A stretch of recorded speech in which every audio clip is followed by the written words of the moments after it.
का आठ की फाइट का यह वक्त है। मैं रविंद्र सिंह आपके साथ। आठ की फाइट का आज का मुद्दा है पेपर लीक पर घमासान।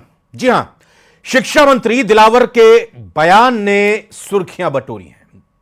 शिक्षा मंत्री मदन दिलावर के इस बयान से सुर्खियों में वो आ गए हैं। सीकर दौरे के दौरान दिलावर ने डोटासरा पर खुलकर हमला बोला। दिलावर ने महात्मा गांधी स्कूलों को गोविंद सिंह डोटासरा पर तंज कसते हुए कहा और उन्हें यहां तक कह दिया कि वो निकम्मे हैं। शिक्षा मंत्री मदन दिलावर ने कहा, बच्चे सीधे अंग्रेजी कैसे सीख सकते हैं। उन्होंने कहा कि कांग्रेस ने जो कृत्य किया उसकी सजा जरूर मिलेगी। पेपर लीक को लेकर दिलावर ने कहा, किसके कहने पर? राजीव गांधी स्टडी सर्कल में पेपर रखवाए थे। जांच एजेंसी अपना काम कर रही है, जो भी दोषी होगा बच नहीं पाएगा। और वहीं कांग्रेस ने कहा कि नीट के पेपर लीक हो गए, इसके लिए कौन जिम्मेदार है? चर्चा इसी पर करेंगे। पहले एक रिपोर्ट देखते हैं। इंग्लिश मीडियम स्कूलों और पेपर लीक पर आर पार। नीट पेपर लीक की लड़ाई नीट तक आई। इस सरकार में दम नहीं इंग्लिश मीडियम स्कूल बंद करने का। जनता खड़ी हो जाएगी विरोध में। ये जो शिक्षा मंत्री जी रोज बड़े बड़े बयान देते हैं, इनके बयानों से स्कूल बंद नहीं होते। दिलावर का सवाल, सीधे अंग्रेजी कैसे सीखेंगे बच्चे? और इन्होंने जो राजस्थान के बच्चों के साथ जातियां की है ना, डोटासरा जी ने दुश्मन समझा ना राजस्थान के बच्चों को। इससे निकम्मा कोई व्यक्ति को नहीं सकता, क्योंकि इन्होंने कक्षा 1 से सीधा 12 तक कर दिया। यानी कक्षा 6 का बच्चा हिंदी माध्यम पढ़ता एकदम 7वीं में जाकर के अंग्रेजी माध्यम पढ़ जाएगी। राजस्थान में पेपर लीक पर बोले, दोषी बच नहीं पाएंगे। जो दोषी होगा, कोई भी हो, चाहे अशोक जी गलत हो, चाहे डोटासरा जी हो, चाहे मैं हूं, जो भी होगा जेल जाएगा। कांग्रेस का सवाल, नीट पेपर लीक का जिम्मेदार कौन? पेपर लीक का जहां तक सवाल है, ये बीजेपी की सरकार जो बड़ी बड़ी डायलॉग बाजी करती है। पेपर लीक हुआ हिंदुस्तान का आज तक का सबसे बड़ा पेपर लीक हुआ है नीट का। बिना केंद्र सरकार की मर्जी तो पेपर लीक नहीं हो सकते।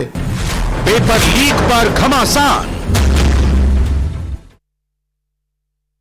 मेहमान जुड़ चुके हैं, चर्चा की शुरुआत करते हैं। पहले उनका परिचय कराते हैं। आरसी चौधरी साहब पीसीसी से हैं, हमारे साथ प्रवक्ता के तौर पर। बहुत बहुत स्वागत आरसी चौधरी साहब। डॉक्टर मिथिलेश जैमिनी जी वरिष्ठ पत्रकार हमारे साथ जुड़ चुके हैं, बहुत बहुत स्वागत मिथिलेश जी आपका। राजीव जैन सर राजनीतिक विश्लेषक हैं, बहुत बहुत स्वागत आपका भी। पहले मिथिलेश जैमिनी जी आपके पास आऊंगा। शेखावाटी सीकर गोविंद सिंह डोटासरा के गृह जिले में मौजूद थे शिक्षा मंत्री, मौजूदा शिक्षा मंत्री पूर्व शिक्षा मंत्री के गृह जिले में मौजूद थे। और डोटासरा जी हम सभी जानते हैं निजी प्रवास पर छुट्टी लेकर गए हुए हैं। इस दौरान मदन दिलावर का यह कहना कि बच्चों के साथ ज्यादती की है डोटासरा ने, दुश्मन समझा है बच्चों को, इससे डैश डैश डैश, मैं दोबारा नहीं बोलूंगा इस शब्द को, इससे डैश डैश डैश व्यक्ति नहीं हो सकता। यह क्या संदर्भ है, यह क्या कारण है? वही मदन दिलावर जो चुनाव से पहले यह कहते थे कि जब चुनाव संपन्न हो जाएंगे लोकसभा के तो जेल में डाल दूंगा, जेल में डाल जाएंगे। दिलावर साहब को सबसे पहले तो ये काम करना चाहिए कि जो रीट की चीट, जो इसमें आज तक डॉक्टर डीपी जारोली को बुलाकर पूछताछ नहीं हुई, जबकि उस समय के राजस्थान माध्यमिक शिक्षा बोर्ड के चेयरमैन वो थे। जब कड़ी से कड़ी नहीं जोड़ेंगे, इसके बाद प्रदीप पाराशर, इसके बाद जो इनके भाजपा के संगठक एनडीए में हैं जयंत चौधरी के सुभाष गर्ग, उनसे पूछताछ। और उसके बाद ये ठीक बात है कि रीट की चीट हुई। खुद सचिन पायलट ने कहा कि ऐसा कौन सा जादू है कि अलमारी में रखा हुआ एक पेपर लीक हो गया, दूसरा नहीं हुआ। लेकिन जो सबसे अहम बात है जो आज उन्होंने बयान दिया, वो एक बड़ा महात्मा गांधी स्कूलों की तरफ। इसका मतलब मदन दिलावर जी की कंट्रोल नहीं है। एक तरफ राजस्थान माध्यमिक शिक्षा बोर्ड के चेयरमैन आशीष मोदी ने आज 84,000 एप्लीकेशन आए और 3,337 महात्मा गांधी स्कूलों में लॉटरी निकाल दी। या तो आपको लॉटरी नहीं निकालनी चाहिए थी, या फिर आपको यह बयान नहीं देना चाहिए था। तो ये जो कंट्रोवर्सी पैदा कर रहे हैं, ये दिलावर, मैं आपकी बात से ये समझू मिथिलेश जैमिनी, नूरा कुश्ती जारी रहेगी। पता नहीं चलेगा कि आखिर पेपर लीक हुआ है नहीं हुआ है, और असली बड़ी मछली कौन है। बस यूं ही बयानबाजी, जुबानी जमा खर्च चलेगा। नहीं, देखिए ऐसा नहीं है। अगर जांच करी जाए, मनसा सही हो सरकार की, तो दूध का दूध और पानी का पानी हो सकता है। क्योंकि आप बुलाइए ना जारोली को, नहीं हो तो सर बहुत पूछिए। अगर वही तो मैं कह रहा हूं, बीपी जारोली को क्यों नहीं बुलाया वालों को? आप अगर कहते हैं, तो गंभीरता दिखाते हैं, तो आप क्यों नहीं कदम उठा रहे? जी को तो 6 महीने से मदन दिलावर जी जारोली जी को ही नहीं बुला पाए, तो फिर कहां तक डोटासरा जी तक और अशोक गहलोत जी तक पहुंचेंगे? सबसे पहले तो जारोली को बुलाए, फिर प्रदीप पाराशर को बुलाए, फिर राजीव गांधी स्टडी सर्किल के लोगों को बुलाए, किन किन निजी व्यक्तियों को चाबी दी गई। राजीव जैन सर के पास आता हूं, लक्ष्मीकांत जी भी जुड़ चुके हैं, बीजेपी के प्रवक्ता। राजीव जैन सर, रीट बड़ा कि नीट बड़ा? रीट में ज्यादा बड़ा घोटाला हुआ कि नीट का घोटाला ज्यादा बड़ा है? ज्यादा बच्चों का नुकसान रीट में हुआ कि नीट में हुआ? बीजेपी ने रीट किया, बीजेपी ने नीट किया, तो यहां कांग्रेस ने रीट किया था, तो इसलिए हम अपनी सफाई नहीं देंगे, हम दूसरे के ऊपर आरोप लगाएंगे जो हमारे ऊपर आरोप लगेगा। क्या यहीं पर चर्चा सीमित हो जाएगी?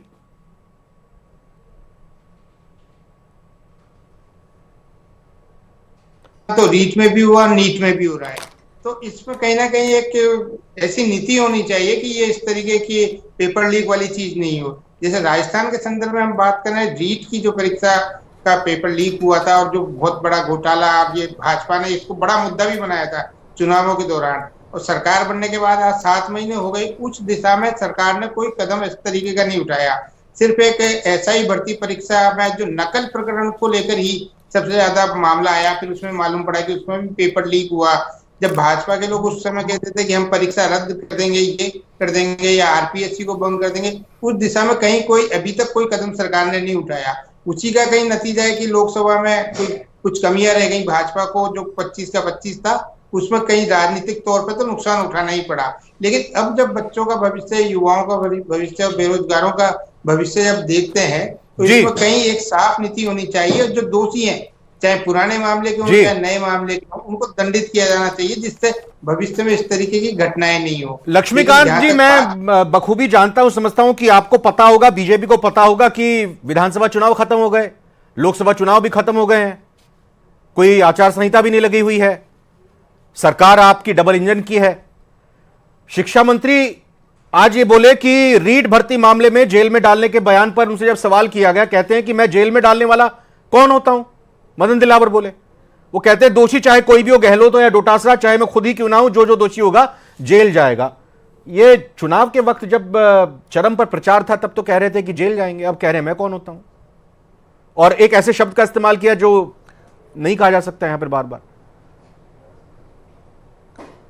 देखिए रविंद्र जी, राजस्थान में जो रीट का घोटाला हुआ है या बाकी परीक्षाओं का घोटाला कांग्रेस पार्टी के शासन में हुआ है, वो जग जाहिर है, और उसके लिए किसी के प्रमाण पत्र की आवश्यकता भी नहीं है। राजस्थान का बच्चा बच्चा जानता है कि कांग्रेस पार्टी के लोगों ने किस तरह सरकार के साथ मिलकर पेपर आउट यहाँ पर किए थे, और इसी का प्रमाण ये है कि जब 70 लाख छात्रों का भविष्य आपने बर्बाद किया, उसी के कारण कांग्रेस पार्टी आज घर पर बैठी है। बच्चे को पता कब चलेगा बड़ी मछली कौन है? और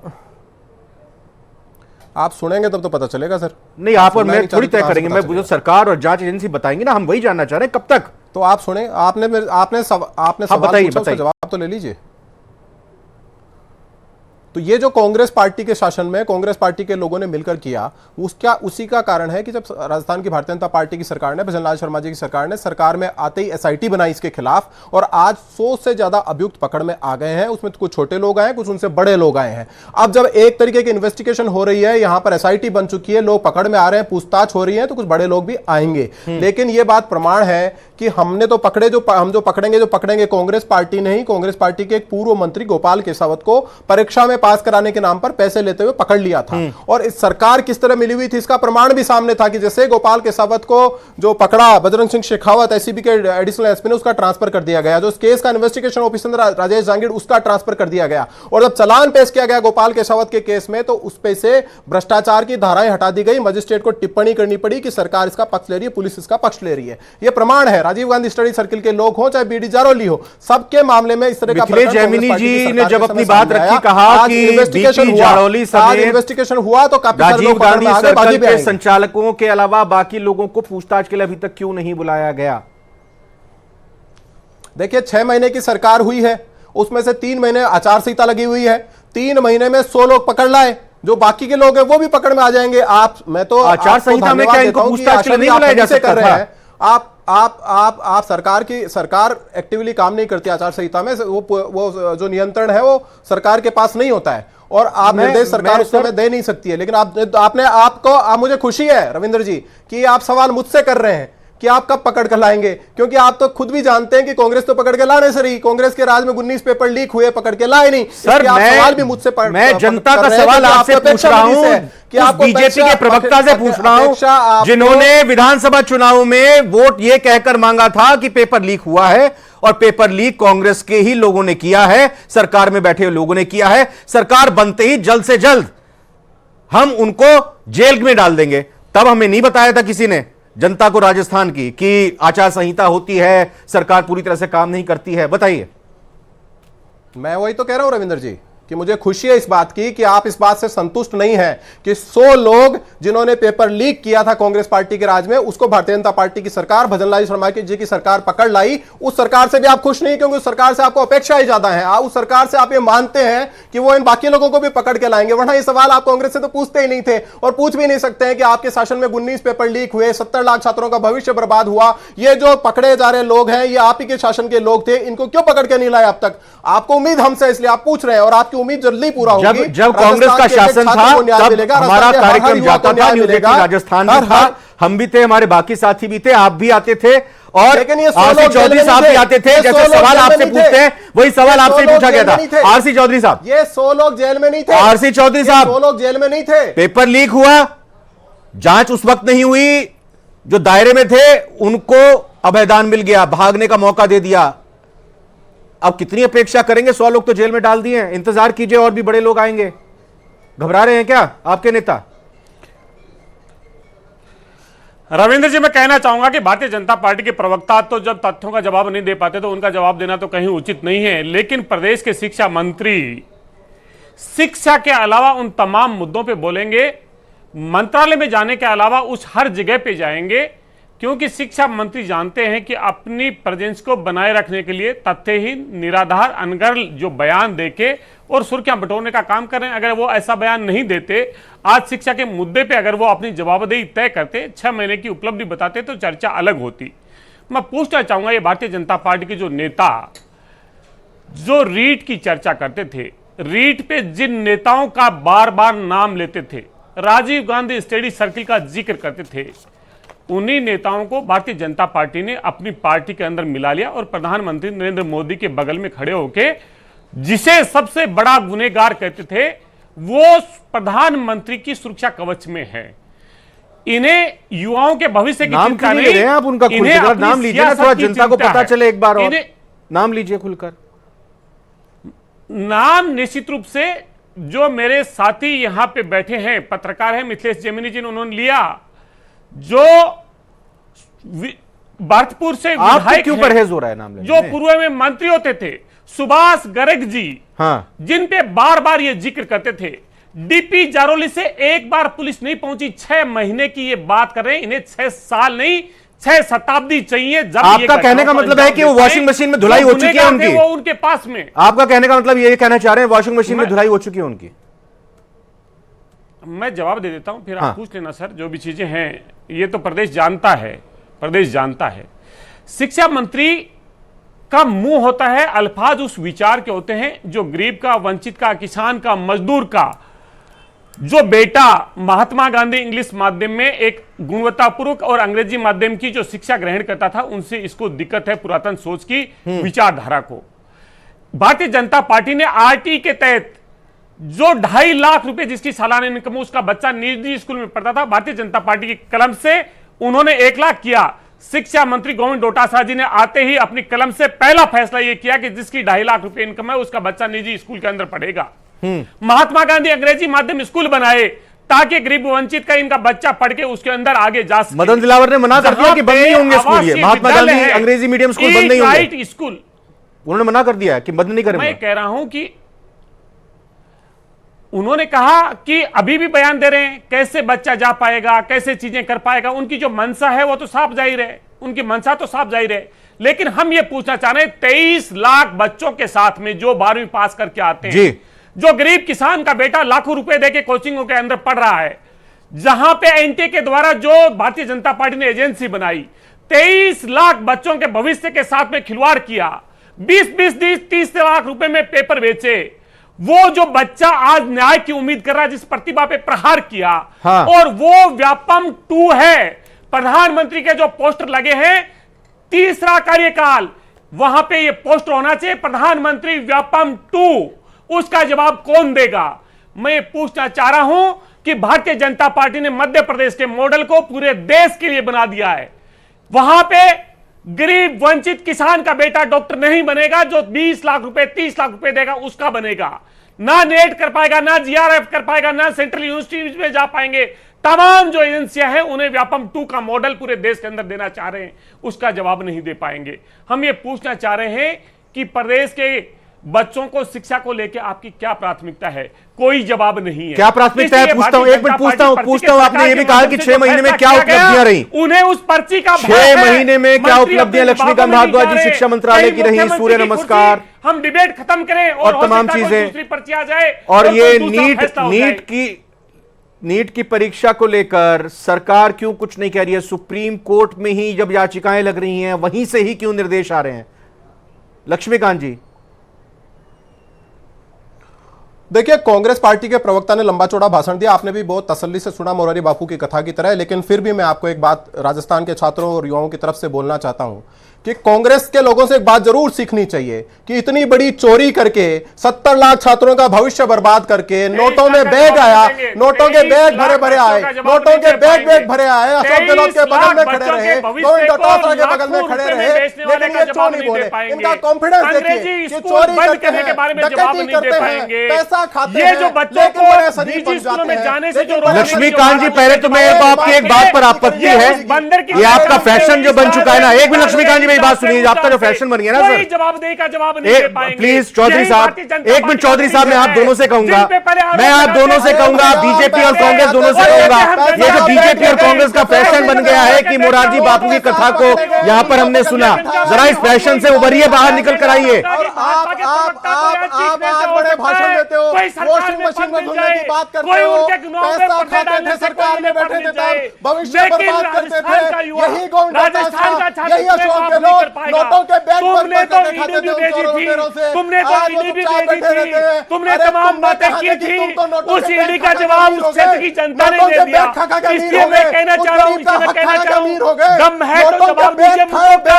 अगर सरकार जो मिथिलेश जैमिनी सर के पास आएंगे, जरा एक बात, मिथिलेश जैमिनी सर के पास आएंगे। मिथिलेश जैमिनी सर, मैं जानना चाह रहा हूं लक्ष्मीकांत जी से कि 6 महीने की क्या उपलब्धियां शिक्षा विभाग की रही, क्या उपलब्धियां रही, आपसे जानना चाह रहा हूं मिथिलेश जी। अब उन्होंने तो जवाब नहीं दिया, वो तो पता नहीं एक फैशन हो गया है लक्ष्मीकांत जी के लिए भी और आरसी चौधरी जी के लिए। वो कहते हैं कि आप बीजेपी की बात करते हैं, कहते हैं कांग्रेस, बीजेपी कहती है हम कांग्रेस की बात करते हैं, कांग्रेस कहती है बीजेपी की बात करते हैं। खैर, आप दोनों को स्वतंत्रता है अपनी बात रखने का और हमें भी स्वतंत्रता है सवाल करने का। आप चाहे जो समझे, जो कहे कहिए, हमें कोई फर्क नहीं पड़ता है। मिथिलेश जैमिनी, दोनों से ही तीखे सवाल होंगे, कड़वे सवाल होंगे। मिथिलेश जी, जरा बताइए क्या उपलब्धियां 6 महीने की रही और कौन से काम है जिनका इंतजार अभी स्टूडेंट्स को, उनके अभिभावकों को प्रदेश की बीजेपी सरकार से है? देखिए, 2-3 फैसले गवर्नमेंट के अच्छे हैं, जिसमें निजी विश्वविद्यालय नियामक आयोग गठन करने की बात की है। जो 25 साल से वसुंधरा राजे और अशोक गहलोत की नूरा किस्ती चल रही थी, उसमें हर बार नियामक आयोग की घोषणा होती थी, लेकिन बनता नहीं था क्योंकि शिक्षा माफिया दबा देता था। तो ये एक भजनलाल सरकार की उपलब्धि है। जो सबसे इंपॉर्टेंट चीज है, चाहे बीजेपी चाहे कांग्रेस, बिना क्वालिटी के आपने तो स्कूल खोलिए ना कॉलेज खोलिए, ऐसी पॉलिसी बनाइए। बिना फैकल्टी के आपने स्कूल खोलिए कॉलेज खोलिए। पिछली सरकार में एक कमरे में यूनिवर्सिटियां खोल दी गई। तो आप बिना क्वालिटी के, आप प्राइवेट अगर कोई कॉलेज खोलते 5 कमरे चाहिए, ये चाहिए, फैकल्टी चाहिए, तो आप क्यों ऐसी डिस्क्रिमिनेशन करते हैं कि आप केवल वाहवाही लूटने के लिए अब 303 ऐसी कॉलेजें खोल दी जहां बच्चे नहीं है, फैकल्टी नहीं है, उसका समीक्षा हो रही है। और जो किरण माहेश्वरी जी के रिश्तेदार हैं कैलाश सोडानी जी, उनको कमान सौंपी है। तो भजनलाल जी को अवेयर रहना पड़ेगा। ये गलती अशोक गहलोत ने भी की थी कि 14 कुलपतियों की सर्च कमेटी में आरडी सैनी को ही रखा, एक आरडी सैनी ही था। ऐसे ही आप मत करिए। जो बीजेपी विचारधारा के और प्रोफेसर है, शिक्षाविद है, उनको जोड़िए। आप वही अशोक गहलोत का मॉडल फोटोकॉपी करोगे तो आपसे भी जनता ये उम्मीद नहीं रखेगी।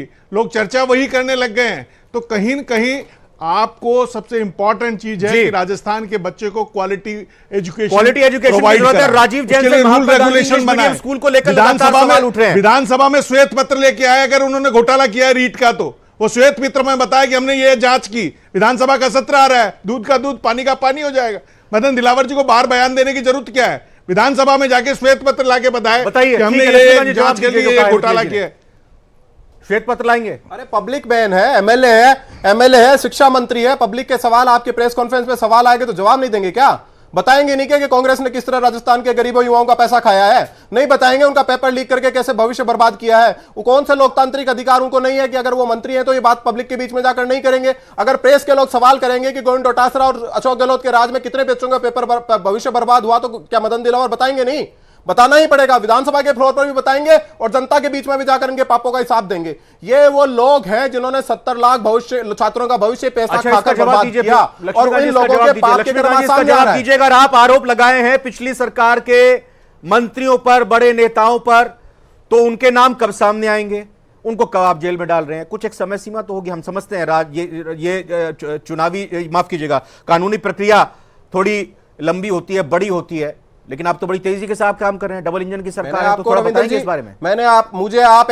आप एक सरकार बता दीजिए देश भर की जिसने केवल 3 महीने में पेपर लीक करने वाले 100 से ज्यादा अभियुक्तों को उठाकर जेल में डाला है। भजन लाल शर्मा जी की सरकार को छोड़ दीजिए, तो कांग्रेस के लोग बता दे कौन सी सरकार में उन्होंने ऐसा काम किया है। इन्हीं के राज में पेपर लीक हुए थे ना, 19 पेपर लीक हुए। कितने लोगों को पकड़ के बंद किया इन्होंने? 100 लोग जो इनके ही राज में पेपर लीक करके भागे थे, वो आज पकड़ में आए। कम उपलब्धि है आरसी चौधरी साहब, मतलब ये कि रायता इतना ज्यादा फैला दिया था कि उसको समेटने में वक्त लग रहा है। रविंद्र जी, मैंने भारतीय जनता पार्टी के प्रवक्ता को सुना, मैंने सोचा कि ये भी छात्र नेता रहे हैं, यूनिवर्सिटी में काम किया है, क्या पता युवाओं के भविष्य के लिए कोई जवाब देंगे। लेकिन इनकी बेबसी और मजबूरी और लाचारी है। छात्रों का भविष्य बर्बाद कर दिया, उसका जवाब नहीं दूंगा क्या? तुम बोख लाके चिल्ला रहे हैं। चिल्लाते तुम रहे हो, चिल्लाने के अलावा तुम्हारा बच्चा क्या नाम है? लेके बार-बार जिक्र करते थे, वो भारतीय जनता पार्टी में है।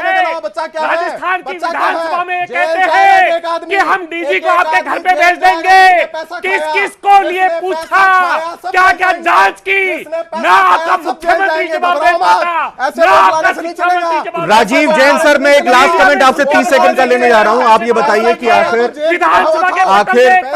शिक्षा व्यवस्था दुरुस्त हो, और दूसरी तरफ जो पिछले कार्यकाल में खराब काम अगर हुए, जिनके आरोप लगे हैं, उसकी जांच हो, इसको लेकर क्या करना चाहिए? कब तक इंतजार करें? सर जल्दी से जवाब दीजिएगा प्लीज, समय कम है। देखिए, अब तो सरकार को तुरंत पिछले और सब चीजों की समीक्षा करनी चाहिए और भविष्य में राजस्थान के युवाओं को, छात्रों को कैसी गुणवत्तापूर्ण शिक्षा मिले, इस पे ध्यान देना चाहिए। नहीं तो इस सरकार के 7 महीने निकल गए और 5 साल भी निकल जाएंगे, कुछ नहीं होगा। छात्रों और युवाओं का भविष्य उसी तरीके से अंधकार में चलता रहेगा। बिल्कुल, ना सिर्फ शिक्षा बेहतर दी जानी चाहिए, बल्कि शिक्षा के साथ साथ नौकरी के अवसर भी मिलने चाहिए, और नौकरी के अवसर भी इस तरह से रहे कि वो पेपर लीक के शक की सुई के साथ ना उसके इर्द गिर्द घूमे। मैं बहुत बहुत धन्यवाद करना चाहूंगा चारों मेहमानों का आज 8 की फाइट में शामिल होने के लिए। फिलहाल